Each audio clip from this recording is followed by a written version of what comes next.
क्या बात है, बहुत ही बढ़िया। चलिए जी, शुरुआत करते हैं एक बहुत ही खूबसूरत, बहुत ही ज्यादा important act from business law जिसका नाम है Indian contract act 1872 with full of energy. आइए शुरुआत करते हैं। आज जब आप पहला लेक्चर देखते हो, इंट्रोडक्शन से शुरू करेंगे। मेक श्योर कि आप शॉर्ट नोट्स बनाते चलें, बाकी बैच में आपके पास नोट्स अवेलेबल करा दी जाएगी। जरा ध्यान दीजिए, जब भी हम बात करते हैं इंडियन कॉन्ट्रैक्ट एक्ट 1872 की, तो माइंड में सबसे पहले क्या बातें आ रही हैं कि सर कॉन्ट्रैक्ट करेंगे, है ना। कॉन्ट्रैक्ट करने के लिए हम थोड़ा ऑफर की बात करेंगे, एक्सेप्टेंस की बात करेंगे, प्रोमिसेस की बात करेंगे, कंसिडरेशन की बात करेंगे, लीगल इन्फोर्सिबिलिटी की बात करेंगे। ये सब ठीक है, अभी मैं इस पे डिटेल में मैं जा ही नहीं रहा, मैं आपसे कुछ बेसिक बातें कर रहा हूं, प्लीज ध्यान से सुनिएगा। जब भी हम बात करते हैं, ध्यान दीजिए, जब भी हम बात करते हैं बिजनेस की, बहुत फोकस के साथ सुनिए। जब भी हम बात करते हैं बिजनेस की, तो बिजनेस में बेसिकली मॉनेटरी ट्रांजैक्शंस हो रहे होते हैं, हाँ या ना। मॉनेटरी ट्रांजैक्शंस, हम जब अकाउंटिंग की बात भी करते हैं तो वहाँ पे हम जर्नल एंट्री में रिकॉर्डिंग किसकी कर रहे हैं, वो ट्रांजैक्शन जो मनी टर्म्स में वैल्यू करे जा सकते हैं, ठीक बात है। तो बिजनेसेस में मनी के ट्रांजैक्शन, मॉनेटरी ट्रांजैक्शन हो रहे हैं। अब अगला प्रश्न ये है, क्या जो ये ट्रांजैक्शन हो रहे हैं, ये क्या कोई एक व्यक्ति खुद ब खुद अपने आप में ही कर ले रहा है? हमने कहा ना ना सर, क्या हो रहा है, यहां पर एक पार्टी ये अवेलेबल है और दूसरी पार्टी ये भी अवेलेबल है, मतलब दो पार्टीज के बीच एक बिजनेस का ट्रांजैक्शन हो रहा है जो कि वैल्यू करा जा सकता है मनी टर्म्स में।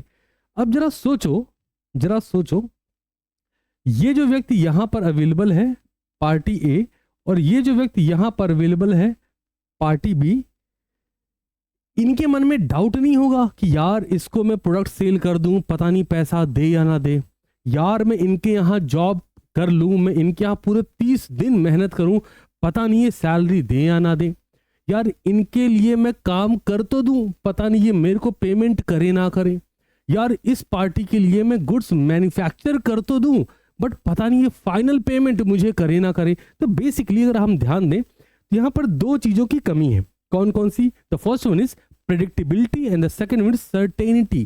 कौन कौन सी बातें मैंने बोली हैं? इनके मन में जो डाउट आ रहा है वो क्या है? इनके मन में पहला डाउट आ रहा है प्रेडिक्टेबिलिटी, शॉर्ट नोट बनाते रहना, ठीक है। और दूसरा डाउट आ रहा है सर्टेनिटी, हाँ या ना।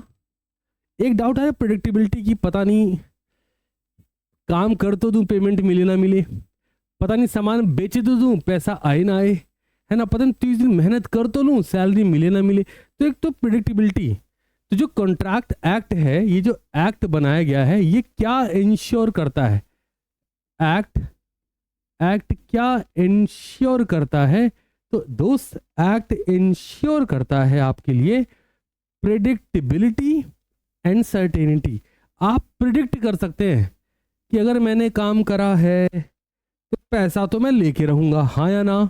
अभी हम बात कर रहे हैं पॉइंट नंबर 1 पर, हमने काम करा तो पैसे तो भाई साहब लेंगे, छोड़ेंगे तो नहीं। पहली बात क्लियर है क्या? दूसरे पर चलते हैं, अगले पर आओ। जैसे हमको प्रेडिक्टेबिलिटी मिल गई, सर्टेनिटी मिल गई, हम एश्योर हो गए कि काम करेंगे तो पैसा मिलेगा, सामान बेचेंगे तो पैसा मिलेगा, प्रोडक्ट की डिलीवरी देंगे तो पेमेंट होगी। मतलब एक क्लैरिटी ऑफ थॉट है कि सर एक्ट इंश्योर कर रहा है कि अगर आपने काम करा है तो पैसा आएगा। तीसरे पर चलते हैं, सेकेंड पार्ट, कि सर अगर फिर भी नहीं आया तो, भाई सवाल तो आएगा मन में, नहीं सर अगर फिर भी नहीं आया तो हम क्या करेंगे? हमने कहा चेक करो जरा, अगर फिर भी नहीं आया तो क्या होगा सर?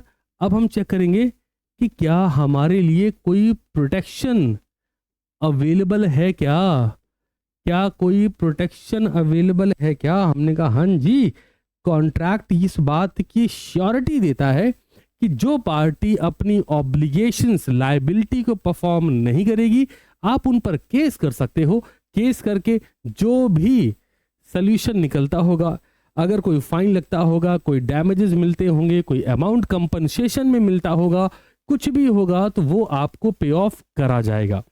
चलो इसकी भी श्योरिटी हो गई। थोड़ा और आगे बढ़ते हैं, तीसरे नंबर पे आइए, फोकस करते चलना। अभी हम क्या डिस्कस कर रहे हैं, हम आपसे अभी हम डिस्कस कर रहे हैं दोस्त, अभी हम डिस्कस कर रहे हैं वाई कॉन्ट्रैक्ट एक्ट 1872। अभी हमारा गोल क्या है, क्या होता है इसमें, क्या करा जाता है, देखेंगे। अभी प्राइमरी गोल ये है कि सर कॉन्ट्रैक्ट एक्ट 1872 क्यों।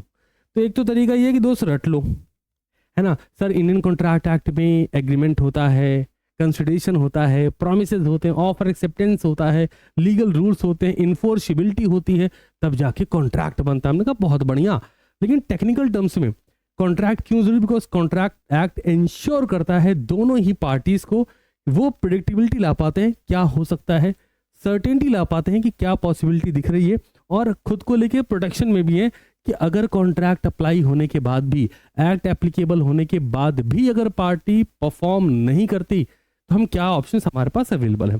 तो और आगे बढ़ते हैं आइए नेक्स्ट अब थर्ड पार्ट पे चलते हैं। जो भी कॉन्ट्रैक्ट होगा, ध्यान देना, ये जो दोनों पार्टी हैं ये फ्रीली कॉन्ट्रैक्ट कर सकती हैं। आगे बढ़िए, ये फेयरली अपनी ऑब्लिगेशंस को परफॉर्म कर सकती हैं। और आगे बढ़िए, ये राइट्स एंड ड्यूटीज पर भी काम कर सकती हैं। बच्चा सोच रहा होगा सर अभी तो आपने ये बोला ही नहीं कि सेक्शन 1 से लेके सेक्शन 75 तक बेसिक कॉन्ट्रैक्ट में डील होता है, सेक्शन 76 से लेके सेक्शन 238 तक सर हमारे इंडेमनिटी एजेंसी इनमें डील होता है। सब पर बात करेंगे। सबसे पहले जानना जरूरी दोस्त, कॉन्ट्रैक्ट क्यों। तो मैंने आपको अभी क्या बताया, मैंने आपसे बोला जैसे एक टर्म लिया हमने फ्रीली, कि जो दोनों पार्टी कॉन्ट्रैक्ट में इंटर हो रही हैं वो फ्री हैंड हो रही हैं। सर फ्री हैंड का मतलब क्या है, तो कुछ टर्म बता दो, मेरे साथ आओ। अभी मैं टर्म लिख रहा हूं, बस आप सुनना कि जो कॉन्ट्रैक्ट आप कर रहे हैं ये मार पीट के, है ना, साला 2 रुपया में देगा ऐसा कट्टा लगा के नहीं हो रहा है ना, चाकू की नोक पर नहीं हो रहा है, या फिर अनड्यू इन्फ्लुएंस। अभी ये टर्म लिखो, आगे इन सबको बहुत डिटेल में डिस्कस करेंगे। जो आप कॉन्ट्रैक्ट कर रहे हैं, दोनों ही पार्टी जो आपस में कॉन्ट्रैक्ट कर रही हैं, कोई इमोशनल बैरियर नहीं हो रहा है। समझना मैं टर्म दे रहा हूं, है ना। इमोशनल करके कि मैं छत से कूद जाऊंगी अगर तुमने हाँ नहीं बोला, ये सामान तुमने 10 रुपए में मुझे नहीं बेचा, हर माल 10 रुपया, ये सामान ये माल तुमने अगर 10 रुपए में मुझे नहीं बेचा, मैं छत से कूद जाऊंगी। अरे भाई साहब क्यों कूद जाओगे तुम। तो ये जो बात आ रही, इमोशनल करने की बात हो रही है कि पहली पार्टी दूसरी पार्टी से सिर्फ इसलिए अग्री कर जाए कि एक टर्म है, एक रिलेशन है, और वो उस रिलेशन का फायदा उठा रही है। आगे बढ़ते हैं, कोर्शन, है ना, कोर्शन भाई थ्रेट, मार पीट के 5 रुपए में बेचेगा नहीं बेचेगा ताड़, बेचेगा नहीं बेचेगा ताड़, कहता साहब 1 करोड़ की प्रॉपर्टी है, अच्छा 99 में बेचेगा नहीं बेचेगा, ये क्या हो रहा है, कोर्शन। तो ये भी नहीं करना है। अंडर इन्फ्लुएंस नहीं करना। मिस रिप्रेजेंटेशन कि भाई साहब इतना तगड़ा माल बेच रहे हैं, देश में कोई नहीं दे पाएगा, कैसी बातें करते हो आप। मतलब the party know the fact, है ना, लेकिन उसको फैक्ट पता है बट उसको मिस रिप्रेजेंट करने की कोशिश करी जा रही है। अब वो फैक्ट कंप्लीट नहीं पता, थोड़ा उसने सुना हुआ है, थोड़ा उसको पता है, और वो बिलीव कर रही है, believe it to be true. समझते हैं, किसी ने कहा कि मैंने आसमान में ऐसे देखा कि आसमान में छेद कर दिया। अब उसने किसी दूसरे को बताया, भाई उसने आसमान में ऐसे देखा कि आसमान में छेद कर दिया। उसने तीसरे को बताया, उसने चौथे को बताया। हर पार्टी पिछली पार्टी पर बिलीव कर रही है, वो मिस रिप्रेजेंट कर रही है। ला ला ला ला ला ला, ऐसा करके आप एक क्रीम लगाएंगे, आप अचानक से गोरे हो जाएंगे और आप मिस इंडिया, मिस यूनिवर्स या फिर मिस्टर इंडिया बन जाएंगे। एक पार्टी ने सुना, दूसरी पार्टी को बताया, दूसरी पार्टी ने तीसरी पार्टी को बताया, और सारी पार्टी बिलीव कर रही हैं कि ऐसा होता है, जबकि ऐसा नहीं होता। तो वो बिलीविंग सिस्टम में चल रहा है। अगेन, तो अगर कुछ ऐसा हो रहा है तो ये कॉन्ट्रैक्ट फ्री नहीं हो रहा। अब अगला टर्म आता है फ्रॉड। फ्रॉड क्या है, इस व्यक्ति को साला पता है कि ये गलत कर रहा है, फिर भी ये दूसरी पार्टी के साथ फ्रॉड कर रहा है, मतलब इसको फैक्ट पता है। इधर आइए, नो द फैक्ट, इसको फैक्ट पता है, स्टिल ये मजे ले रहा है, तो ये फ्रॉड कर रहा है। तो हमारा इंडियन कॉन्ट्रैक्ट एक्ट 1872 ये इंश्योर करता है कि जो कॉन्ट्रैक्ट की जाएंगे वो फ्री हैंड होंगे, जो कॉन्ट्रैक्ट के फेयर होंगे, गलत कुछ भी नहीं होगा, और उनको दोनों ही पार्टीज को अपने राइट्स अपनी ड्यूटीज पता होंगी। अब जैसे हमने बोला राइट्स एंड ड्यूटीज, तो जरा मेरे साथ आओ और जरा समझो, आइए मेरे साथ। A offer B to buy his car worth ₹5 lakh. अब जरा सोचो, ए ने बी को एक ऑफर दिया कि मेरी कार क्या तुम 5 लाख रुपए की कीमत पर खरीदना पसंद करोगे। ध्यान से सुनना, ए ने बी को ऑफर दिया है ना, ए ऑफर बी, ए ने बी को ऑफर दिया। तो अगर मैं आपसे डायरेक्टली ये बात कहूं राइट्स एंड ड्यूटीज पर, बी की ड्यूटी क्या है, बी की ड्यूटी क्या है, टू पे ₹5 लाख। ए के राइट्स क्या हैं, इसको हम वाइस वर्सा भी कर सकते हैं, ध्यान देना, है ना। जैसे जैसे जैसे मैं एग्जांपल बताऊंगा, इसी को मैं क्रॉस चेंज कर दूं, अब भी के भी आप समझ जाओगे। जैसे अगर मैं बोलूं, ठहर जाइए, मैं पूरी क्लैरिटी पर दे देता हूं, जरा रुकिए। जैसे मैं अभी आपको जो पॉइंट्स लिख के बता रहा हूं इनको ध्यान से देखना। हमने बोला ए ने बी को ऑफर करा टू बाय हिज कार, कि भैया ए मेरी कार 5 लाख रुपए में लेना पसंद करोगे क्या। मैंने बोला राइट्स क्या हैं, आ जाओ, ए और बी, तो हम दोनों पार्टीज की बात कर लेते हैं। ऐसे रुक जाइए, पहले हम लिखते हैं राइट्स। आइए, क्या ए को ये बात अच्छे से पता है या नहीं है कि ए डिलीवर करेगा car to B for ₹5 lakh. A B को अपनी कार की डिलीवरी 5 लाख रुपए में देगा, ये ए के राइट्स है। अलॉन्ग विद दैट उनकी ड्यूटीज भी बनेंगी। सिमिलरली जरा इधर आइए, ड्यूटीज। अब बी की ड्यूटी क्या है सर, हमने कहा जनाब अब बी की ड्यूटी है B to pay ₹5 lakh to A for car. B की ड्यूटी है ना कि 5 लाख रुपए पे करें। अब जरा समझिए, इस पूरे सेशन के पार्ट में जो 2 पार्ट हमने सबसे पहले लिया था वो क्या था, प्रेडिक्टेबिलिटी, सर्टेनिटी। मेरा आपसे प्रश्न है, मुझे सोच के समझ के आराम से बताइए, जब ए ने बी को ऑफर करा कि क्या तुम मेरी कार 5 लाख रुपए में खरीदना पसंद करोगे, तो ए और बी के पास प्रेडिक्टेबिलिटी और सर्टेनिटी थी या नहीं थी, और इसको इंश्योर कौन कर रहा है, जल्दी से बताओ। क्या ए और बी दोनों के पास, इस वर्ड पर ध्यान दो, बहुत ज्यादा इंपॉर्टेंट वर्ड है, इस वर्ड पर ध्यान दो, क्या ए और बी दोनों के पास प्रेडिक्टेबिलिटी एंड सर्टेनिटी अवेलेबल थी कि नहीं थी। ए को क्या ये पता नहीं था कि मुझे 5 लाख रुपए मिलेंगे मेरी इस कार की डिलीवरी के बदले, और क्या बी को ये नहीं पता था कि मैं 5 लाख रुपए दूंगा तो मुझे कार मिलेगी। एक तो ये सर्टेनिटी आ गई, और प्रेडिक्टेबिलिटी, क्या ए को ये नहीं पता था कि अगर मैंने अपनी कार इसको दे दी और फिर इसने पैसा नहीं दिया, अगर इसने पैसा नहीं दिया तो क्या मेरे पास ये राइट्स अवेलेबल होगा कि मैं इस पर केस कर पाऊं। सोचो सोचो सोचो, जल्दी सोचो, है ना, समझ रहे हैं क्या सब लोग। तो इंडियन कॉन्ट्रैक्ट एक्ट 1872 में प्रेडिक्टेबिलिटी, सर्टेनिटी आती है, प्रोटेक्शन अवेलेबल होता है फॉर बोथ दी पार्टीज। अब freely, Fairlie and rights and duties इन सबको पता होती है। क्या ये बात सबको समझ में आ गई, पक्का है सबको, सबको इतनी बात की क्लैरिटी है क्या, एकदम कंफर्म है, ठीक है जी, आगे बढ़े। ओके, 3 पॉइंट हमने डिस्कस करे थे, एक पॉइंट और लेते हैं, और अगला पॉइंट क्या है, इनफोर्सिबिलिटी। सर ये क्या है, सर समझिए, लॉ, कानून बनाया जाएगा लेकिन उसे इन्फोर्स भी करा जाएगा, है ना।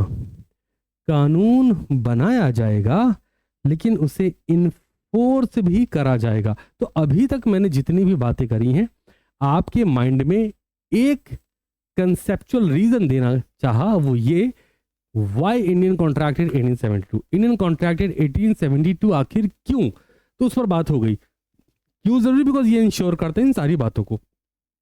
अब जरा थोड़ा और आगे आइए, ध्यान से ध्यान लगाइए और चीजों को सीखने की कोशिश करिएगा, ठीक है। मेरे साथ आओ ध्यान से। सबसे पहले हम समझेंगे, हमारे पास एक टर्म आता है ऑफर। शॉर्ट नोट्स बनाना, फिर अभी मैं इस पर डिटेल में जाऊंगा, बहुत प्यार से बहुत डिटेल में घुसूंगा, चिंता मत करना। अभी मैं बेसिक टर्मिनोलॉजी यूज कर रहा हूं सो दैट आप इस बड़े से एक्ट से कनेक्ट हो जाएं। ऑफर की बात करेंगे साथ में, ऑफर दिया जाएगा तो एक्सेप्टेंस की डिमांड करी जाएगी। ऑफर दिया जाएगा, क्या तुम्हें ये निकाह कबूल है, क्या करा गया, ऑफर दिया गया। क्या किया गया, ऑफर दिया गया।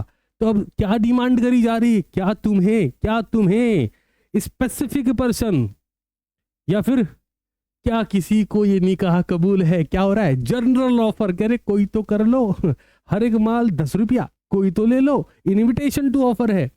तो जब बोला गया ऑफर तो साथ में क्या निकल गया, एक्सेप्टेंस। और ऑफर को अगर एक्सेप्टेंस मिल गई, ध्यान से, ऑफर को अगर एक्सेप्टेंस मिल गई तो इसको हम क्या बोलते हैं, प्रॉमिस। मैं वचन देता हूं, क्या बोलेंगे, प्रॉमिस। क्या बात सबको समझ आई? ध्यान से एक एक वर्ड पकड़ेंगे। ये बात कहां बोली गई, बेचने की बात है। ये बात बोली गई है सेक्शन 2 के सब सेक्शन बी में। बेच बेच बेच बेच ऐसी बात करेंगे ना। अब आगे बढ़ते हैं, सेक्शन 2 के सब सेक्शन ई में घुसे। चिंता मत करना, मैं सबको डिकोड करूंगा। ऑफर हुआ, हमने ऑफर दिया है ना, कि क्या तुम मेरा रिमोट 1 लाख रुपए में खरीदना पसंद करोगे। हमने ऑफर दिया, तो हम जिसको भी ऑफर दे रहे हैं हम उससे क्या डिमांड कर रहे हैं, एक्सेप्टेंस। और जैसे ही वो एक्सेप्टेंस दे देगा, ये क्या बन जाएगा, प्रॉमिस। अब सो आगे बढ़े। सर प्रॉमिस की अवेलेबिलिटी है, हाँ जी बिल्कुल है, लेकिन प्रॉमिस क्या हवा में होगा। हमने कहा ना ना ना, कुछ तो होना चाहिए। मैं ये रिमोट 1 लाख रुपए में तुम्हें बेचना चाहता हूं, क्या तुम इसे 1 लाख रुपए में खरीदना पसंद करोगे। ध्यान से, तो यहां पर क्या टर्म आ गया, कंसिडरेशन। क्या आ गया दोस्त, कंसिडरेशन। अभी सब टर्म पर बात करेंगे। कंसिडरेशन फॉर ईच पार्टी, दोनों ही पार्टी के लिए कंसिडरेशन। जो पार्टी इस रिमोट को 1 लाख रुपए में ले रही होगी उसके लिए ये रिमोट कंसिडरेशन है, और हमारे लिए उसके द्वारा पे किया जाने वाला 1 लाख रुपए कंसिडरेशन है। समथिंग इन रिटर्न हम ऐसे बोलते हैं। और जैसे ही प्रॉमिस में, ध्यान दो, जैसे ही प्रॉमिस में, नहीं यहां पर मैं प्रॉमिस ही लिख रहा हूं, चिंता मत करो। हाँ, जैसे ही प्रॉमिस में कंसिडरेशन मिल जाता है, भाई आपने प्रॉमिस करा कि मैं 1 लाख रुपए पे कर दूंगा। जो प्रॉमिस फुलफिल हुआ तो वो क्या बन गया दोस्त, वो बन गया एग्रीमेंट। क्या बन गया, एग्रीमेंट। ध्यान से, एग्रीमेंट बन के तैयार है, लेकिन एग्रीमेंट तो आए दिन बन रहे हैं। भाई 10 मिनट पहुंच रहा हूं, भाई उसका फोन है उठा लेना भाई टेंशन ना लेना, मैं तो हूं ही ना। ये जो चल रहा है भाई साहब, सब एग्रीमेंट हो रहा है, बल्फर वर्सेस बल्फर 1919 में, 1919 सन 1919 में, 1919 में मिस्टर बल्फर ने मिसेस बल्फर से प्रॉमिस कर दिया है ना, कि मैं तुम्हें तुम्हारी मेंटेनेंस के लिए हर महीने इतने डॉलर इतने पाउंड दिया करूंगा। प्रॉमिस कर दिया। कंसिडरेशन, मिस्टर बल्फर कह रहे हैं कि मैं तुम्हें हर महीने मेंटेनेंस के लिए पैसा दूंगा। मिसेस बल्फर कुछ ना कह रही वो शांत है कि ठीक है जी। अब ध्यान देने वाली बात क्या है, ध्यान देने वाली बात क्या है, कंसिडरेशन नहीं लिखा, consideration for both the parties, for each party, for both, दोनों के लिए। मिस्टर वल्फर कह रहे हैं कि मैं तुम्हें हर महीने मेंटेनेंस के लिए, तुम्हारी बर्थडे पार्टीज के लिए, किटी पार्टी के लिए, ड्रेसिंग के लिए, मेकअप के लिए, ट्रेवल के लिए इतने पाउंड हर महीने दूंगा, अराउंड 30 to 60 पाउंड हर महीने दूंगा। मिस्टर वल्फर दे भी रहे, मिसेस वल्फर कुछ ना पे कर रही, वो तो कुछ पे ही नहीं कर रही है ना। कुछ वक्त बाद मिस्टर वल्फर ने वो पेमेंट करने से मना कर दिया। मिसेस वल्फर घर से निकली, कोर्ट पहुंची, बोली जज साहब ये आदमी कमीना है, यही पेमेंट नहीं कर रहा। तो जज साहब ने पूछा क्या प्रॉमिस हुआ था? मिसेस वल्फर हाँ हाँ हाँ हुआ था। तो जज साहब ने फिर दूसरा सवाल पूछा क्या कंसिडरेशन था? मिसेस वल्फर हाँ हाँ हाँ बिल्कुल था, इसी ने तो बोला था साले कि हर महीने हमको देगा। तो जज साहब ने तीसरा सवाल पूछा क्या consideration for each party for both the parties था? मिसेस वल्फर आए ये तो नहीं देखे। तब जज साहब ने अगला जजमेंट दिया, verdict of the court, conclusion दिया कि मिसेस वल्फर जिस घर से निकल के आप कोर्ट आई हैं तुरंत निकल लीजिए यहां से और सीधे अपने घर पहुंच जाइए, इसका कुछ नहीं हो सकता। क्यों? एग्रीमेंट फर्जी है, ये कॉमर्शियल नेचर का नहीं, ये डोमेस्टिक एग्रीमेंट है। इस पर और डिटेल में बात करूंगा, अभी के लिए इतना। थोड़ा और आगे बढ़ते हैं। हमने कहा जी प्रॉमिस हुआ, उस पर कंसिडरेशन फॉर ईच पार्टी आया। आपने कहा हाँ सर बहुत बढ़िया लगा, अच्छा लग रहा है, एक सेक्शन और पकड़िए। हमने कहा था बेच, तो सेक्शन बेच अगले सेक्शन पे घुसे। हमने कहा जी प्रॉमिस हो गया, एग्रीमेंट भी हो गया, तो अब जरा देखिए कॉन्ट्रैक्ट कैसे बनेगा। हमने कहा उस एग्रीमेंट को उठाइए, आइए आइए मेरे साथ आइए। एग्रीमेंट को उठाया, उस एग्रीमेंट में हमने चेक करा लीगल इन्फोर्सिबिलिटी, क्या ये है या नहीं है ना। क्या चेक करा? Enforceability, enforceability by law. जिस एग्रीमेंट की बात हो रही है क्या लॉ से उसे इन्फोर्स, लागू कराया जा सकता है, लीगल है या नहीं है। और अगर ये कराया जा सकता है तो दोस्त यही कॉन्ट्रैक्ट कहलाता है। And that's it. यहां तक हमने डिटेलिंग करी, समझा। अभी जैसा मैंने आपसे बोला कि मैं हर पार्ट पर आपको बताऊंगा कि देखो इसको ऐसे करते हैं, इसको ऐसे करते हैं। एग्जाम्पल ध्यान सुनना है ना, कुछ एग्जाम्पल्स रहेंगे उनको ध्यान से सुनना और समझना। अभी तो हम पहले लेक्चर में हैं आ जाओ ध्यान से।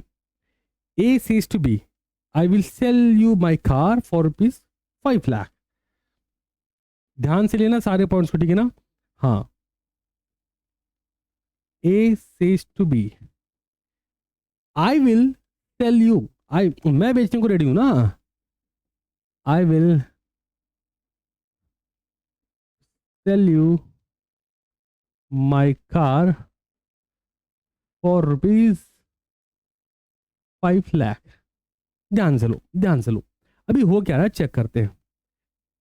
यहां पर अगर हम ये चेक करना चाहते हैं हमें एक बात समझनी होगी, वो क्या? यहां पर ए क्या कर रहे हैं? ए क्या कर रहे हैं? ए क्या दे रहे हैं? ए ऑफर दे रहे हैं।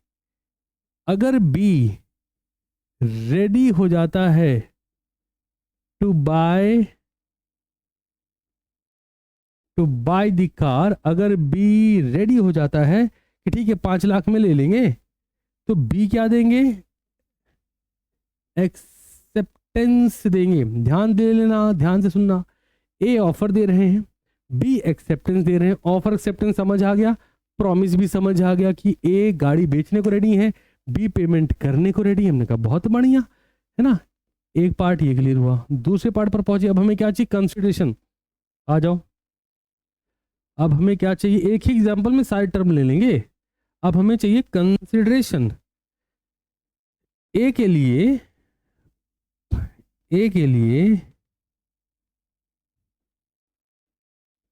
फॉर ए के लिए कंसिडरेशन क्या है? 5 लाख रुपए। फॉर बी के लिए कंसिडरेशन क्या है? कार। ए को 5 लाख रुपए मिलेंगे, बी को कार मिलेगी, कंसिडरेशन डन है। तो प्रॉमिस भी हुआ क्योंकि ऑफर एक्सेप्टेंस हुए। कंसिडरेशन बोथ द पार्टीज, हाँ ध्यान रखना बोथ द पार्टीज का भी हो गया, एग्रीमेंट भी बन गया। अब इन्फोर्सिबिलिटी बाय लॉ चेक करो, तीसरा पॉइंट चेक करो।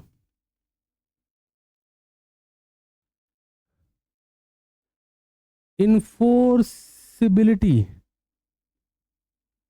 बाय लॉ, इसके लिए सिर्फ एक टर्म दिमाग में रखना है, और वो क्या है?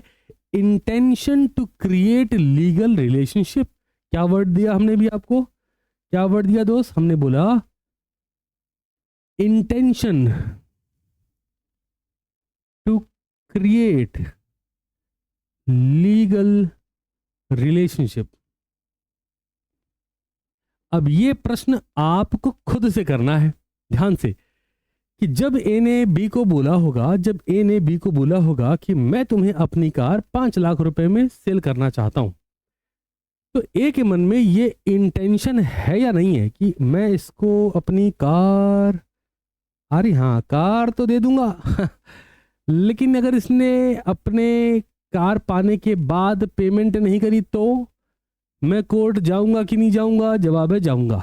सेम बी, अब बी के मन में इंटेंशन क्या है कि मैं इसे 5 लाख रुपए ट्रांसफर तो कर दूं, 5 लाख रुपए दे तो दूं, बट अगर इसने मुझे कार नहीं दी, या अगर इसने मुझे डिफेक्टिव कार दी, या अगर इसने मुझे थर्ड पार्टी ओन्ड कार दी, मतलब इसकी कार है ही नहीं, किसी और की कार उठा के मुझको बेच दी, अगर इसने मेरे साथ फ्रॉड करा तो क्या मैं इस पे केस करूंगा कि नहीं करूंगा? जवाब आया करूंगा।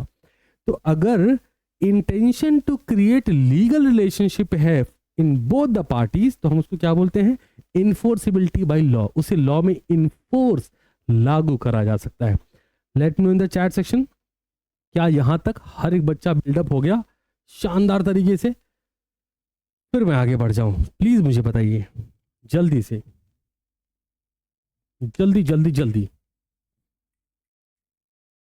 और एक बात समझने वाली है, जहां पर बोथ द पार्टीज एक दूसरे को प्रॉमिस कर रहे हैं, बोथ द पार्टीज, सारे बच्चों क्लियर है? मजा आ रहा है ना? आ जाओ आ जाओ मेरे साथ आ जाओ।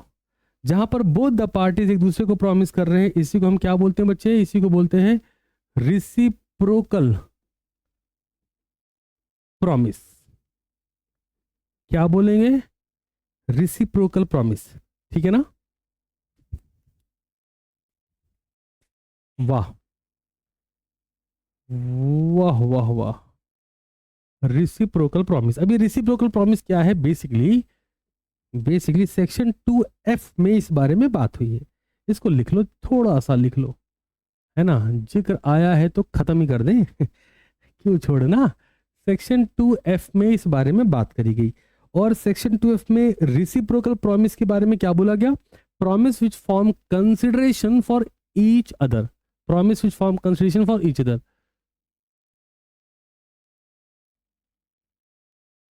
आ जाओ आ जाओ आ जाओ। हाँ जी, तो मैं क्या बोल रहा था अभी? कंसिडरेशन में रिसिप्रोकल प्रॉमिसेस क्या लिखेंगे? Promise which form consideration for each other, लिख लीजिए। Promise which form consideration for each other. अब जैसे एक बच्चे का प्रश्न आ गया कि सर वो पहले वाले एग्जाम्पल में राइट्स एंड ड्यूटी से क्या सीन? समझिए, ए ने बी को कहा, या ए ने बी को ऑफर करा कि भाई तुम मेरी गाड़ी ले लो 5 लाख रुपए में, तो ए के राइट्स क्या है? ए के राइट्स क्या है कि वो पैसा पाए, लेकिन साथ में उसकी ड्यूटीज भी निकल के आएंगी कि वो कार की डिलीवरी दे। Same for B. बी के राइट्स क्या हैं कि देखो दोनों के पास राइट्स एंड ड्यूटीज अवेलेबल हैं। यहां पर मैं ऐसे करके लिख देता हूं, ध्यान दो, राइट्स एंड ड्यूटीज दोनों ही पार्टीज के पास अवेलेबल हैं। समझो, आप समझिए, आप ए हैं, आपने बोला 5 लाख रुपए के बदले में मैं अपनी कार दे दूंगा। तुम्हारे राइट्स क्या है? तुम्हें 5 लाख रुपए मिले, बट तुम्हारी ड्यूटीज क्या है? भाई साहब कार डिलीवर करो फ्रीली फेयरली। वर्ड आ रहा है ना? फ्रीली, उसमें ये सब ना घुसा हो कि फ्रॉड और ना करो, और फेयरली सही तरीके से करो। उसके बाद राइट्स एंड ड्यूटीज की बात होगी, और अगर तुमने इनमें से कुछ भी गड़बड़ करी तो enforceability, intention to create legal relationship applicable हो जाएगा। सेम ड्यूटीज बी की चेक करते हैं। बी की ड्यूटी है कि वो 5 लाख रुपए पे करे कार के बदले में, लेकिन उसके राइट्स क्या है कि वो कार पे फ्री हैंड ओनरशिप पाए। तो दोनों पार्टीज की राइट्स एंड ड्यूटीज होती हैं when form consideration for each other. सिर्फ राइट्स नहीं होते, सिर्फ ड्यूटीज नहीं होती।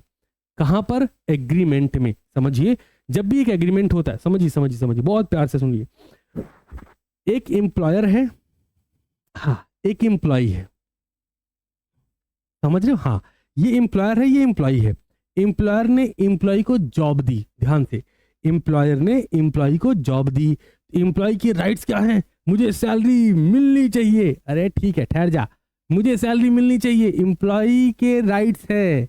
ड्यूटीज ना है कोई है या नहीं है? है, अच्छा, तो एक ही एम्प्लॉय की ड्यूटी है कि भाई साहब 30 दिन मेहनत करके दो, प्रोडक्शन निकाल के दो, सेल्स रेवेन्यू जनरेट करके दो, इंक्रीज करके दो। अब चलते, एम्प्लॉय की बात होगी, एम्प्लॉयर पर चलते हैं।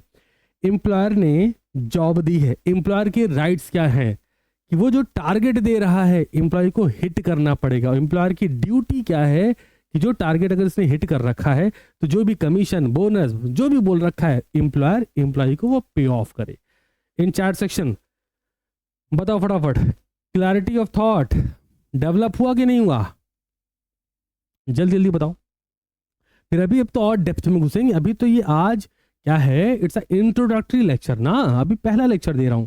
तो इंडियन कॉन्ट्रैक्ट एक्ट को सीखने की सबसे पहली शर्त यह है, यूनिट 1 नेचर ऑफ कॉन्ट्रैक्ट बहुत डिटेल में करा जाए, बहुत ज्यादा। क्यों? क्योंकि अगर इसको बहुत डिटेल में सीखा तो आपको बेसिक्स पता लग जाएंगे, है ना, आने वाली यूनिट्स के बेसिक्स पता होंगे, वहां पर आप तो ड्राइव कर सकते हो। अच्छी, आइए अब शुरुआत करते हैं कुछ बेसिक टर्मिनोलॉजी पर, मेरे साथ आइए, ध्यान दीजिए। देखिए, जब हम बात करें लॉ ऑफ कॉन्ट्रैक्ट की तो सबसे पहले समझिए ये मर्केंटाइल लॉ और कॉमर्शियल लॉ पे लगता है। मन में प्रश्न आया, ये मर्केंटाइल लॉ क्या है? जब से ये सीपीटी किसी जमाने में हुआ करता था, किसी जमाने में, तब ये लॉ बिजनेस लॉ नहीं बोला जाता था, मर्केंटाइल लॉ बोलते थे, ठीक है। बट फिर over the period of time ये कॉमर्शियल लॉ हो चुका है। कॉमर्शियल लॉ का सीधा सीधा मायने है, कॉमर्शियल लॉ का सीधा सीधा मायने है ट्रेड लॉ, मतलब एक ऐसा लॉ जो ट्रेड से रिलेटेड है, बिजनेस से रिलेटेड है। और आगे बढ़िए, it effect everybody more so trade, business, commerce, industry. थोड़ा आगे बढ़ते हैं। एक सिविलाइज्ड वर्ल्ड के लिए, एक सिविलाइज्ड वर्ल्ड के लिए कॉन्ट्रैक्ट लॉ फाउंडेशन है। सर क्यों सर? इधर आओ, हमने यहां क्या बोला, जब आपको ये पता होगा, आप प्रिडिक्ट कर पाओगे, सर्टेनिटी होगी, आपके पास एक प्रोटेक्शन अवेलेबल होगा कि अगर किसी ने चीट करा, फ्रॉड करा, तो हम क्या कर सकते हैं, आप जो भी काम करेंगे फ्रीली होगा, फेयरली होगा, आपके पास राइट्स ड्यूटीज प्री ओन पता होंगी, आप उसे लॉ से इन्फोर्स करा पाएंगे, आप ज्यादा कॉन्फिडेंस के साथ एक्शन ले पाएंगे। वही बात हो रही है। तो और आगे बढ़िए, the law relating to contracts govern by the Indian contract 1872। ध्यान से सुनिए, होल ऑफ इंडिया, पूरे भारत में ये लॉ एप्लीकेबल है। सेक्शन कहां गया हमारा, आर्टिकल 370 रिमूव होने के बाद अब जम्मू एंड कश्मीर में भी अवेलेबल है, बहुत वक्त से। अब थोड़ा और आगे बढ़ते हैं। तो बेसिकली ध्यान से समझिएगा क्या हो रहा है। कॉन्ट्रैक्ट एक्ट 1872 करता क्या है, ध्यान से, define and amend. Sir meaning क्या है सर? आ जाइए। जब भी हम किसी सेक्शन की बात करते हैं, जैसे अभी हम लोग क्या कर रहे थे, section 2B, E, H, F ऐसा कर रहे थे ना, section 2B, E, H, F हम क्या कर रहे हैं, डिफाइन कर रहे हैं कि एग्रीमेंट ये होता है, ऑफर ये होता है, कंसिडरेशन, हमने बात करी। एमेंड क्या है? एमेंड का मतलब होता है अल्ट्रेशन, अल्ट्रेशन, चेंजेस। जैसे किसी एक्ट में हमें फाइन इंट्रोड्यूस करना है कि अभी तक नहीं था, अब अगर कोई फ्रॉड करेगा तो इतने रुपए का फाइन लगेगा, इतने साल की इम्प्रिजनमेंट, इतने साल की जेल हो जाएगी। जैसे जब भी आपने ट्रेन में सफर किया और थोड़ा सा अगर नोटिस किया हो तो आप एक बात समझ पाते होंगे, क्या यहां पर पान मसाला गुटखा खा के थूकना सख्त मना है, पकड़े जाने पर 500 रुपया जुर्माना या उम्र कैद। अरे बाबा, लोग वहीं थूक रहे। क्यों? क्योंकि हमारे यहाँ जो इन्फोर्सिबिलिटी है वो तो लीनियंट है, स्मूथ है कि नहीं होगा, कोई बात नहीं। इमेजिन करिए कि अगर ये कुछ इस तरीके से हो कि अगर आप यहाँ पर पान मसाला खा के थूकते हुए पाए गए तो आपकी मुंडी पकड़ के उसी मुंह से रगड़ के उसको साफ करा दिया जाएगा। जस्ट इमेजिन, विजुलाइज करो, हिम्मत किसकी होगी ये करने की, सोच के देखो आप। और साथ में ये ऑफर कर दिया जाए कि कोई पब्लिक अगर इसको इंट्रोड्यूस करके उसका वीडियो अपलोड करती है गवर्नमेंट की वेबसाइट पर, तो गवर्नमेंट उसको कंपनसेट भी करेगी, गवर्नमेंट उसके लिए बेनिफिशियल कुछ बोनस भी प्रोवाइड करेगी। जैसे मान लीजिए फास्टैग की अवेलेबिलिटी, फास्टैग में कुछ पे डाउन कर दिया कि भाई साहब आपके लिए बेनिफिट कर दिया है ना, कुछ गवर्नमेंट की पॉलिसी है उसमें आपको इतने % का ऑफ दे दिया, भाई साहब पब्लिक इतनी अवेयर हो जाएगी पुलिस की जरूरत कम होगी। सोचो इस बारे में, ये पॉसिबिलिटी बता रहा हूं मैं। तो कॉन्ट्रैक्टेड क्या करता है, ये डिफाइन करता है, एमेंड करता है किन चीजों को, प्रश्न है किन चीजों को, किन चीजों को, जो भी चीज लॉस से रिलेटेड है टू कॉन्ट्रैक्ट। अब कुछ भी अगर कॉन्ट्रैक्ट से रिलेटेड है तो उनको डिफाइन करने का काम, उनको अमेंड करने का, अल्टरेशन चेंज करने का काम किसका है, इंडियन कॉन्ट्रैक्ट एक्ट 1872 का है। कहां पर अप्लाई होता है, होल ऑफ इंडिया। कब इंट्रोड्यूस हुआ था, 25 अप्रैल, कहाँ है ये रहा, 25 अप्रैल 1872। अब यहां पर फोर्स में कब आया, सितंबर 1, 1872। All set. थोड़ा और आगे बढ़ते हैं ध्यान से। ये बात समझना बेहद जरूरी है कि हमारा पूरा इंडियन कॉन्ट्रैक्ट एक्ट 2 पार्ट में डिवाइड है। इधर आइए, 2 पार्ट में पूरा इंडियन कॉन्ट्रैक्ट एक्ट डिवाइड है। पहला पार्ट जो कि बहुत ही स्मूथ जाता है, मैं क्यों बोल रहा हूं आपको भी समझेगा ये बात, है ना। आइए, सेक्शन 1 से लेके सेक्शन 75 तक, 1 से लेके 75 तक जनरल प्रिंसिपल की बात करी जाती है। फिर सेक्शन 124 से लेके सेक्शन 238 तक जनरल बात नहीं करी जाती। फिर यहां पर इंडेमनिटी, एजेंसी, बेलमेंट, इनकी बात करी जाती है। मेरे साथ आइए, इसे नोट करिए। The act mostly deal with the general principle and rules governing contract. The act is divisible into 2 parts, section 1 to section 75.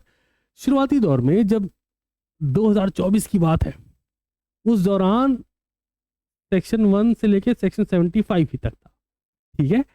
लेकिन फ्रॉम 2024 चीजें बदली, स्कीम एड ऑन हुआ, सी इंटरमीडिएट से कुछ पार्ट उठाया गया, यहां पर चिपकाया गया, और क्या बोला कि आयो मेरे साथ, यहां पर क्या काम करेगा, general principle, general principle of the contract. Sir general principle क्या है, टाइप ऑफ कॉन्ट्रैक्ट क्या होता है, नेचर ऑफ कॉन्ट्रैक्ट क्या होता है, परफॉर्मेंस ऑफ कॉन्ट्रैक्ट क्या होता है, ब्रीच ऑफ कॉन्ट्रैक्ट क्या होता है, ये जनरल प्रिंसिपल है। सोचो एक बार सोचो कि एक कॉन्ट्रैक्ट का जनरल प्रिंसिपल क्या है। सामान्यतः हम कॉन्ट्रैक्ट को कैसे देख रहे होते हैं, हम कहा सर हम देखते हैं नेचर ऑफ कॉन्ट्रैक्ट के तौर पर, है ना। बहुत ध्यान से ठहर जाओ।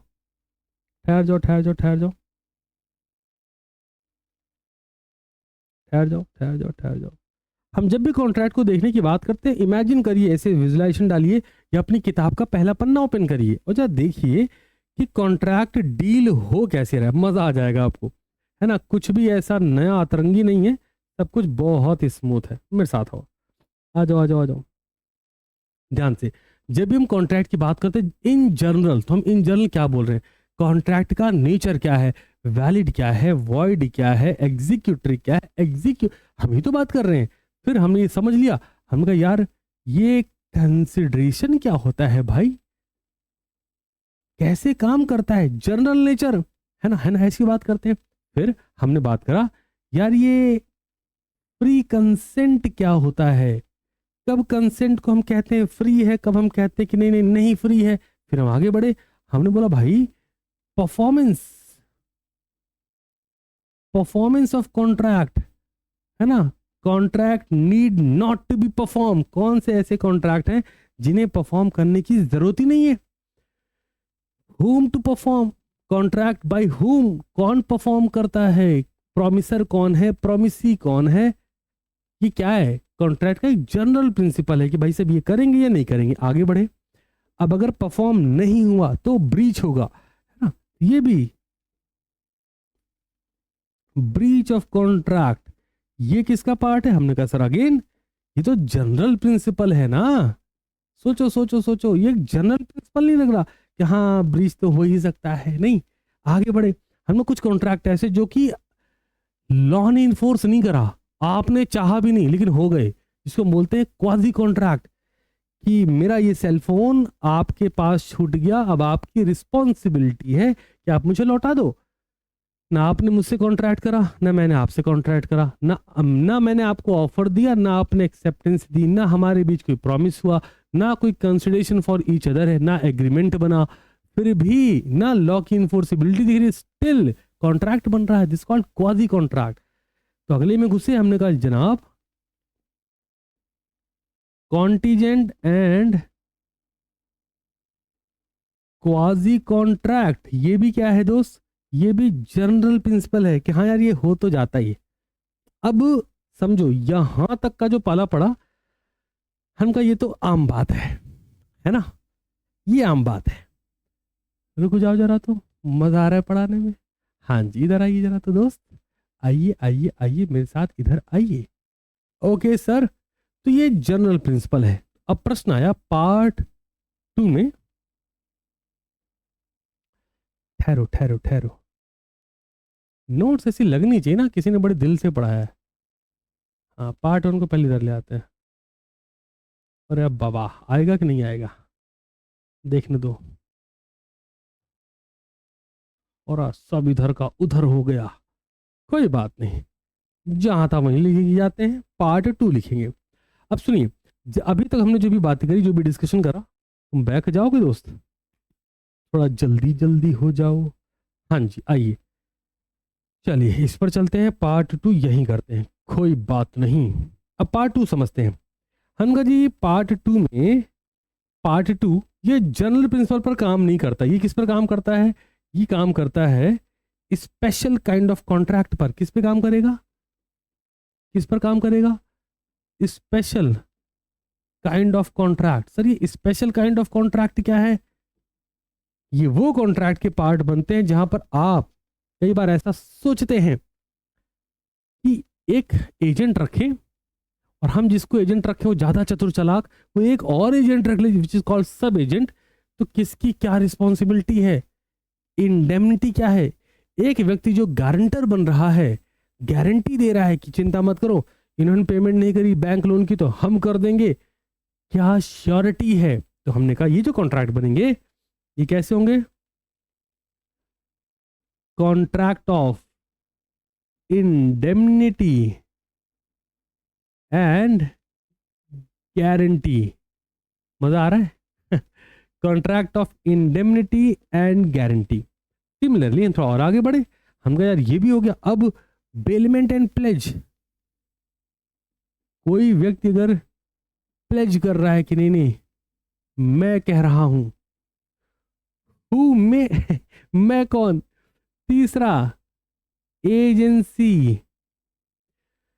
तो सिंपलीफाई करते हैं, हमारा पूरा इंडियन कॉन्ट्रैक्ट 1872 ये दो तरीके से काम करता है, एक सेक्शन 1 से लेकर सेक्शन 75 तक, जहां पर जनरल प्रिंसिपल ऑफ कॉन्ट्रैक्ट की बात करी जाती है। कॉन्ट्रैक्ट क्या होता है, कंसिडरेशन क्या होता है, फ्री कंसेंट क्या होता है, कॉन्ट्रैक्ट कौन परफॉर्म करता है, कौन से कॉन्ट्रैक्ट को परफॉर्म नहीं करना होता है, कॉन्ट्रैक्ट ब्रीच होता है तो वो एक्चुअल ब्रीच है या एंटीसिपेटरी ब्रीच है, उसमें कैसे परफॉर्म करा जाता है, कौन से कॉन्ट्रैक्ट कॉन्टीजेंट नेचर के, कौन से कॉन्ट्रैक्ट क्वाजी नेचर के, जनरल प्रिंसिपल सेक्शन 1 से लेके 75। अगला सेक्शन 124 से चालू हुआ और सेक्शन 238 तक गया। अब सेक्शन 124 से लेके सेक्शन 238 तक किन चीजों पर बात हो रही है, इंडेमनिटी गारंटी, बेलमेंट प्लेज और एजेंसी पर। चलो बहुत बढ़िया, आगे बढ़ते हैं, फोकस पूरा रखिए, आनंद पढ़ने में आना चाहिए। हाँ जी अगला, अब ये जो पार्ट लिखा है कुछ भी अलग नहीं है। The Indian contract act Codify the legal principal that govern contract. कह रहे जी कॉन्ट्रैक्ट को जो गवर्न करेगा, ध्यान से देखना, किसमें डील करेगा, हम कहा जी special type of contractual relationship, special type में हमने भी क्या बताया था दोस्त, सेक्शन 124 से सेक्शन 238 में स्पेशल टाइप में क्या, बेलमेंट प्लेज, इंडेमनिटी गारंटी और एजेंसी, तीन ही चीज तो बताइए। इधर आइए, ध्यान दीजिए, इंडेमनिटी गारंटी, बेलमेंट प्लेज, अब यहाँ पे क्वाजी और कॉन्टिएंट को भी रखा गया। चलिए आगे बढ़ते हैं। अब प्रश्न आया सर ने, मतलब टेक्निकली आपकी यूनिट 1 अब शुरू हो रही है, बट क्योंकि मेरा लेक्चर नंबर 1 है तो इंट्रोडक्शन का बेस बिल्डिंग, जब आपको पता होता है कि ये एक्ट है, ये एक्ट क्यों है, वाई, तो ना क्लैरिटी बहुत खतरनाक होती है, वो आपको मिल चुकी है। आओ अब समझते हैं। Definition of contract, sir contract क्या है, हमने कहा an agreement enforceable by law is a contract.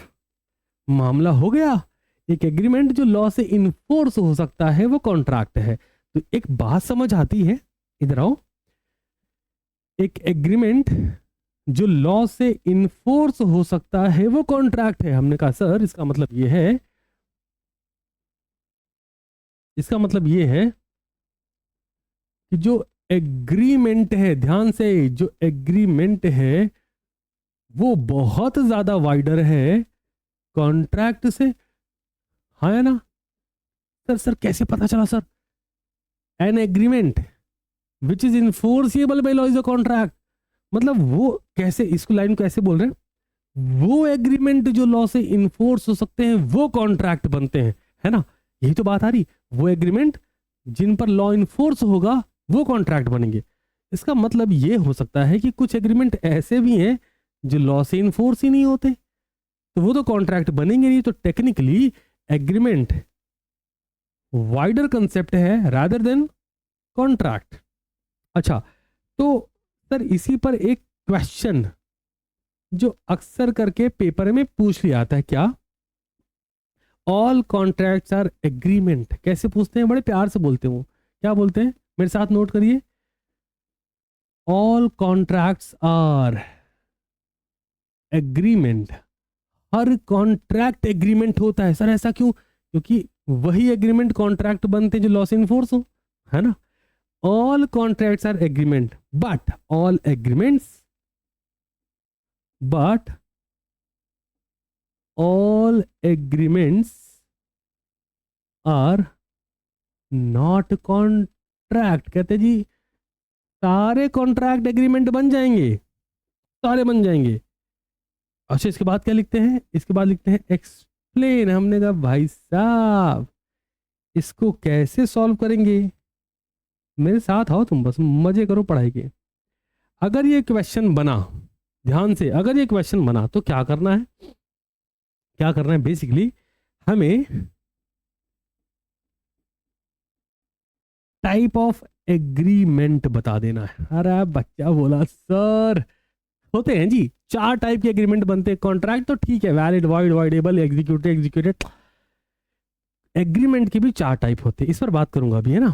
आ जाओ, तो हमने भी क्या समझा sir, what do you mean by contract, कोई भी एग्रीमेंट जो लॉ से इन्फोर्स हो सकता है। सर इन्फोर्सिबिलिटी का मतलब क्या बोला, इन्फोर्सिबिलिटी का मतलब क्या बोला, इन्फोर्सिबिलिटी का मतलब है intention to create legal relationship, कि केस कर देंगे हाँ है ना, गाड़ी बेची थी, पैसा नहीं दे रहे, केस कर देंगे, पक्की बात है।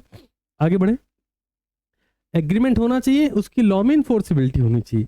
अब जैसे उन्होंने बोला एग्रीमेंट होना चाहिए, मैंने कहा वापस जाओ एग्रीमेंट में हमने क्या बोला था, प्रॉमिस होना चाहिए plus consideration for both the parties होनी चाहिए। और प्रॉमिस के लिए क्या बोला था, एक पार्टी ऑफर करे, दूसरी पार्टी एक्सेप्टेंस दे, ये होना चाहिए, है ना, होना चाहिए। मैं चेक करूं बैटरी रिमोट की सब परफेक्ट है ना, हाँ ठीक है। तो हमने बोला ऑफर होना चाहिए, एक्सेप्टेंस होना चाहिए, जब ये दोनों मिलेगा तो प्रॉमिस बनेगा, उस प्रॉमिस में कंसिडरेशन को ऐड कर दो तो एग्रीमेंट बन जाएगा। अब वही एग्रीमेंट में अगर लीगल इन्फोर्सिबिलिटी आई तब जाके वो एक कॉन्ट्रैक्ट बन जाएगा। हमने कहा ओके, और हमने आपको एक क्वेश्चन बताया, डायरेक्ट क्वेश्चन, सुनो पेपर में आया हुआ है पिछले अटेम्प्ट्स में, ऐसे नहीं कि तुमको हम बता रहा हूँ, आया हुआ क्वेश्चन है, हल्के में नहीं लेना।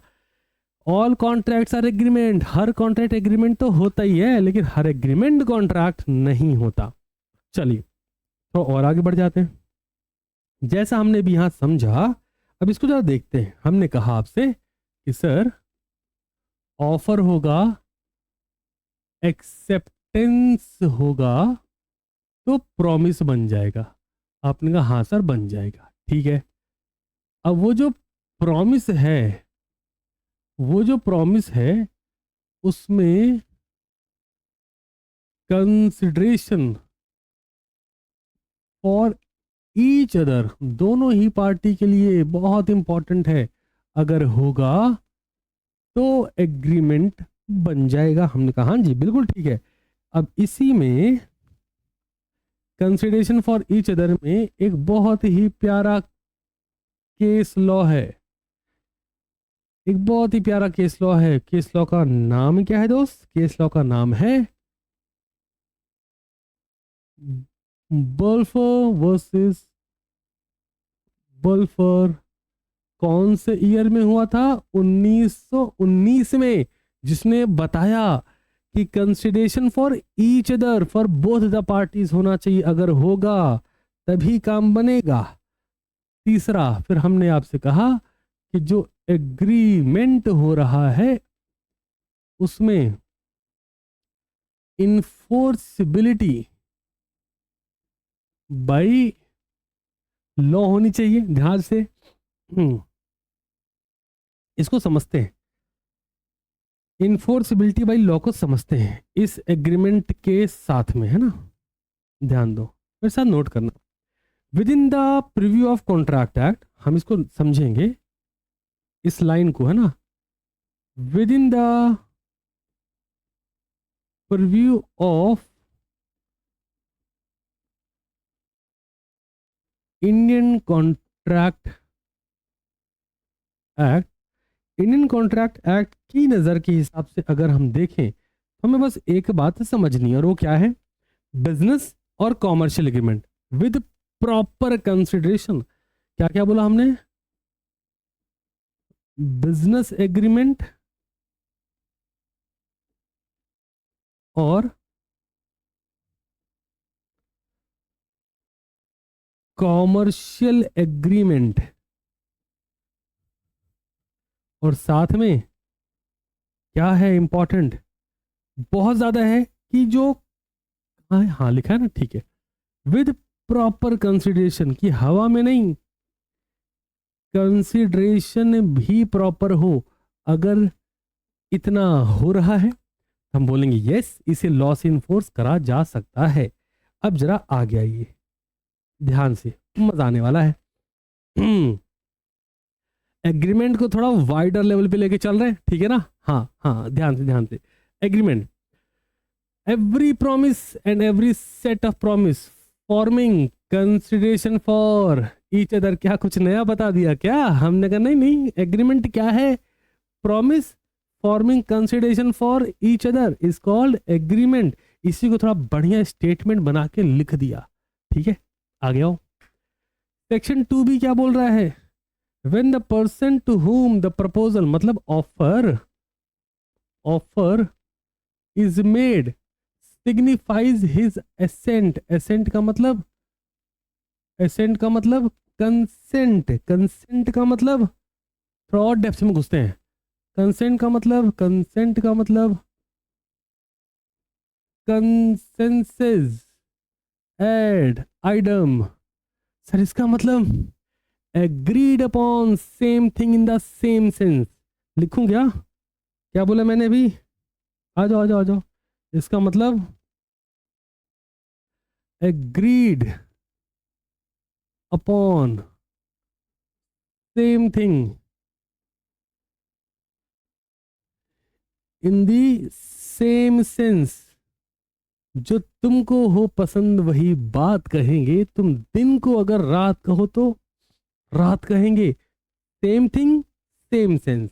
ऐसा नहीं होना चाहिए कि यार मेरे पास यार 4 कार है, लाल पीली हरी नीली, एक कार तेरे को बेचना चाह रहा था 2 लाख रुपए में, है? कौन सी कार? एक कार तेरे को बेचना चाह रहा हूं, कौन सी? लाल पीली हरी नीली, कौन सी? स्पेसिफिकेशन तो होना चाहिए ना। अब मान लो अगली पार्टी अग्री भी कर गई तो वो जो एग्री हुई है, वो जो एसेंट दिया है, कौन सी पे दिया है? Agreed upon same thing in the same sense. Clarity होनी चाहिए ना भाई कि ये वाली गाड़ी इतने रुपए में दे। ठीक है, आ गया। ये बता रहे हैं, कहते हैं प्रपोजल जब एक्सेप्ट हो जाता है तो प्रॉमिस बन जाता है। मैंने कहा अच्छा, ऑफर एक्सेप्ट होता है तो प्रॉमिस बनता है। अब इधर आओ, इस डेफिनेशन से कुछ पॉइंट्स निकले हैं क्या? कुछ नहीं, वो जो हमने आपको शॉर्ट फॉर्म दिए ना वही है। हम थोड़ा इसको डेप्थ में घुस के समझेंगे और पढ़ाई का पूरा मजा लेंगे। पढ़ाई हमारा मजा ना लेने पाए, चलें क्या? बताएं। वाह वाह वाह वाह वाह। Enforceability by law. An agreement to become a contract must give rise to legal obligations. पहले से ही लाइन खींच के बैठे हो भैया। अच्छा, आयो समझते हैं।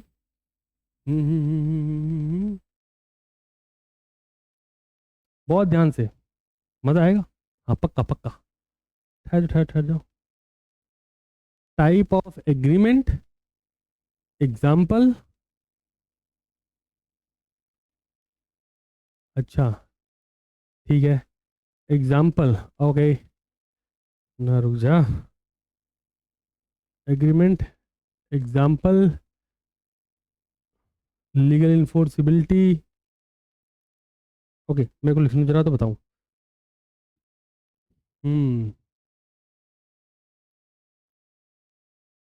Type of agreement. Short notes बनाते चलना, बाकी बैच में आपको ये डिटेल नोट्स प्रोवाइड करी जाएगी और आप सेम डे में इसे प्रिपेयर करेंगे, सेम डे में विदाउट एनी बैकलॉग। ध्यान रखिएगा। Type of agreement, example. Okay,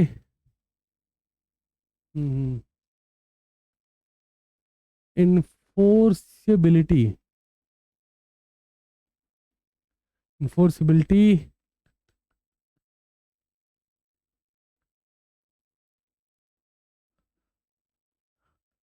line बोली गई थी ना, all contracts are agreement but all agreements are not contract. तो चेक करेंगे ना कॉन्ट्रैक्ट है कि नहीं है। चलो मेरे साथ आओ, मजा आएगा। शुरू करें? शुरू करते हैं। ठहर, एक लाइन और ले लेना। अरे सीरियल नंबर डालने कितना बढ़िया लगेगा यार, क्लास में मजा ही मजा है। चलो शुरू करते हैं। Serial number 1, type of agreement. हमने कहा जो सबसे पहला एग्रीमेंट हमारे पास निकल के आ रहा है विच इज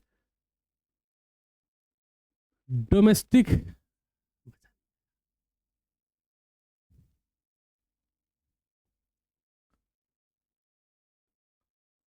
डोमेस्टिक एग्रीमेंट। और एग्जांपल लेते हैं। Husband offer wife to give jewellery on birthday but fail. Husband ने वाइफ को बोला भाई तेरे बर्थडे पे, तेरा बर्थडे आ गया, तेरे को ज्वेलरी गिफ्ट करेंगे, एकदम ताबड़तोड़ मजा ही आ जाएगा। हस्बैंड ने वाइफ को ऑफर कर दिया ज्वेलरी देंगे, ज्वेलरी देंगे। बट ये कैसा है? डोमेस्टिक एग्रीमेंट है, याद है ना? एग्रीमेंट में हम जब वर्ड देते हैं तो बोलते हैं consideration for each other. Husband jewellery दे रहा है, ये तो बात समझ आ रही है, समझ आ रहा, पक्का समझ आ रहा है।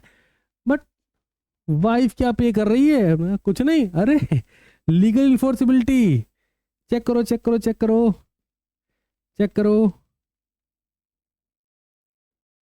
सिर्फ आपको ये सोचना है, जिस मोमेंट पर हस्बैंड ने वाइफ को बोला, ये ऑफर करा, ये प्रॉमिस करा कि मैं तुम्हें तुम्हारे बर्थडे पे ज्वेलरी दूंगा, क्या हस्बैंड के मन में कोई ऐसी इंटेंशन है या वाइफ के मन में कोई ऐसी इंटेंशन है उस मोमेंट पर? No, no intention to create legal relationship. सोचो एक बार, क्या हस्बैंड के दिल में कुछ भी ऐसा है या वाइफ के दिल में ऐसा है कि अगर इसने मेरे को बर्थडे पे ज्वेलरी नहीं दी, इसको साले वो कोर्ट में घसीटेंगे? ऐसा है? नहीं है ना। तो क्या ये कॉन्ट्रैक्ट बनेगा? हमने कहा ना जी ना, चांस ना है। आगे आओ, next. Next domestic agreement done. अगले पे चले हमने कहा जी सोशल एग्रीमेंट क्या है जी, सोशल एग्रीमेंट। वाह, ओके, सोशल एग्रीमेंट पर चलते हैं।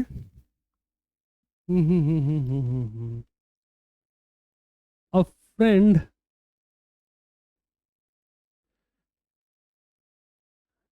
invite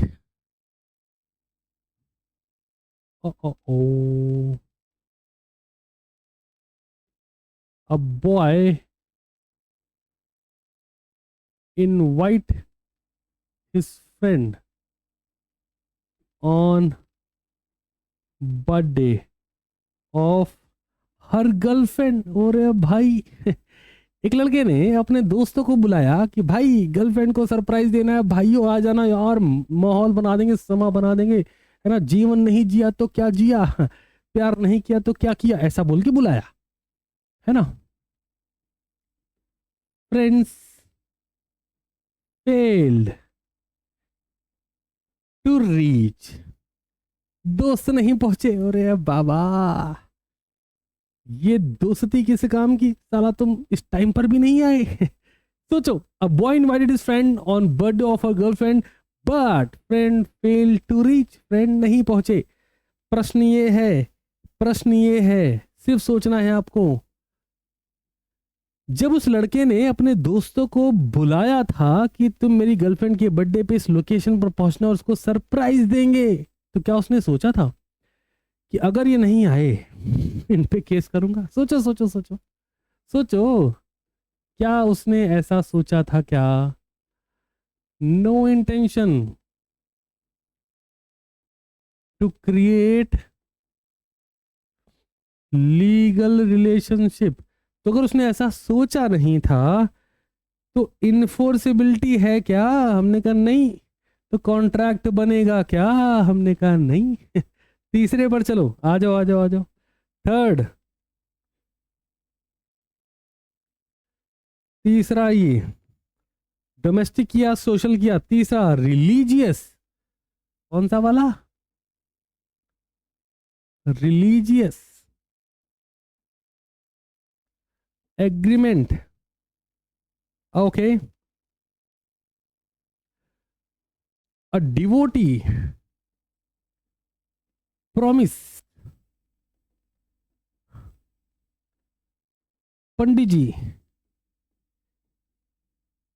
to donate 10 lakh rupees for renovation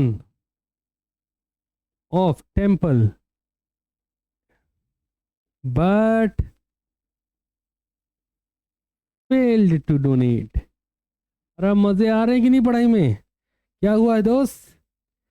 एक बहुत भक्ति में लीन रहने वाला व्यक्ति है, जय हो जय हो जय हो। पंडित जी को देखा, भाव विभोर होके बोला, पंडित जी मेरी बड़ी इच्छा है कि मैं 10 लाख रुपए मंदिर के रिनोवेशन के लिए डोनेट कर दूं, और मैं करूंगा पंडित जी, मैं करूंगा पंडित जी। पंडित ने कहा अरे बहुत अच्छा बचवा। पंडित जी ने काम लगा दिया। 3 दिन काम चला, चौथे दिन पंडित जी पहुंचे, भैया वो 10 लाख रुपए देने का आपने कहा था। पंडित जी है नहीं अभी। पंडित ने कहा अरे ऐसा ना करो, कहे है नहीं, कहे 4 दिन से काम ना करे, पंडित जी है ही नहीं, बिजनेस में लॉस हो रखा है, नहीं दे सकते, या मन नहीं है, कुछ भी। प्रश्न ये है, प्रश्न क्या है? प्रश्न ये है कि जिस दौरान भक्त ने पंडित जी को ये ऑफर करा था कि मैं 10 लाख रुपए दूंगा मंदिर के रिनोवेशन के लिए, क्या उस दौरान पंडित जी के मन में आया कि अगर इस भक्त ने 10 लाख रुपए नहीं दिए तो मैं इसे कोर्ट लेके जाऊंगा, इसके खिलाफ केस करूंगा? नहीं आया। अच्छा, इसका मतलब no intention to create legal relationship, और जहां पर इन्फोर्सिबिलिटी नहीं है वहां पर कॉन्ट्रैक्ट भी, हाँ बोलो, नहीं है। अच्छा, now time for the fourth one, the happiest one. ये वाला सबसे चंगा है। ये क्या बोलता है जी? ये बोलता है भाई साहब, कॉमर्शियल एग्रीमेंट। आ जाओ आ जाओ आ जाओ। अ न्यूली चार्टर्ड अकाउंटेंट, बच्चा कहता मैं बनूंगा। अरे फाउंडेशन दे रहे हो, सब्र रखो, अभी 2.5 साल लगने, इधर आओ। तुरंत खुश हो जाते हैं, हाँ हाँ हाँ मैं ही बनूंगा। तुम बनोगे दोस्त, लेकिन अभी तो यहाँ हो ना। A newly qualified chart accountant join a firm worth CTC. CTC is a package, not CTC classes. CTC class is the complete word, है ना? CTC is a package. Okay, a newly CA join a firm worth CTC of 9 lakh. बच्चा कहता है बहुत कम लिख रहे हैं। जब क्वालिफाई होगी फिर बात करेंगे, इधर आओ। 30 लाख 40 लाख में भी करते हैं लोग, डिपेंड्स ना। A newly CA join a firm worth CTC of 9 lakh.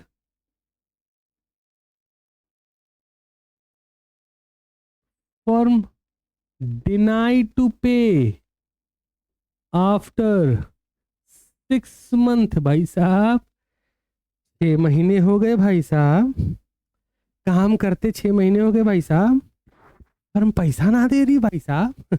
अच्छा ऐसे कैसे चलेगा? यदि फर्म पैसा नहीं दे रही, ध्यान से, यदि फर्म पैसा नहीं दे रही, प्रश्न ये है कि क्या सीए उन पर केस करेगा कि नहीं करेगा। या फिर यहां पर भी मत जाओ, सिर्फ इतना सोचो, यस सिर्फ इतना सोचो, जब उसने ज्वाइन किया होगा, इंटेंशन टू क्रिएट, जब उसने ज्वाइन किया होगा और उसने बोला होगा मैं काम कर रहा हूं, 1 महीने किया, 2 महीने किया, सैलरी नहीं आ रही, तो उसका इंटेंशन होगा कि नहीं होगा? काम कर रहे हैं, सैलरी नहीं दे रहे हैं, अरे बोनस कमीशन काटो समझता है, सैलरी नहीं दे रहे हो, इन्फोर्सिबिलिटी है कि नहीं है? हमने कहा है। अगर इन्फोर्सिबिलिटी है तो क्या कॉन्ट्रैक्ट बनेगा? हमने कहा डेफिनेटली बनेगा। और यही समझना है दोस्त कि intention to create legal relationship होगा तभी कॉन्ट्रैक्ट होगा। एक और एग्रीमेंट होता है, इसको बोलते हैं कैजुअल एग्रीमेंट, बट फिलहाल उस पर चर्चा नहीं करनी है। एक बात याद रखेंगे कि जब भी आप इंडियन कॉन्ट्रैक्ट एक्ट या पूरे बिजनेस लॉ को पढ़ रहे हैं, मेक श्योर कर लें कि आईसीएआई मॉड्यूल का एक एक एग्जाम्पल कंठस्थ होना चाहिए। देखते समझो अच्छा ये बोल रहा है भाई, फटाफट से 3 एग्जाम्पल डिकोड करेंगे धड़ धड़ धड़ तरीके से। ध्यान दिए, पहला एग्जाम्पल क्या बोल रहा है?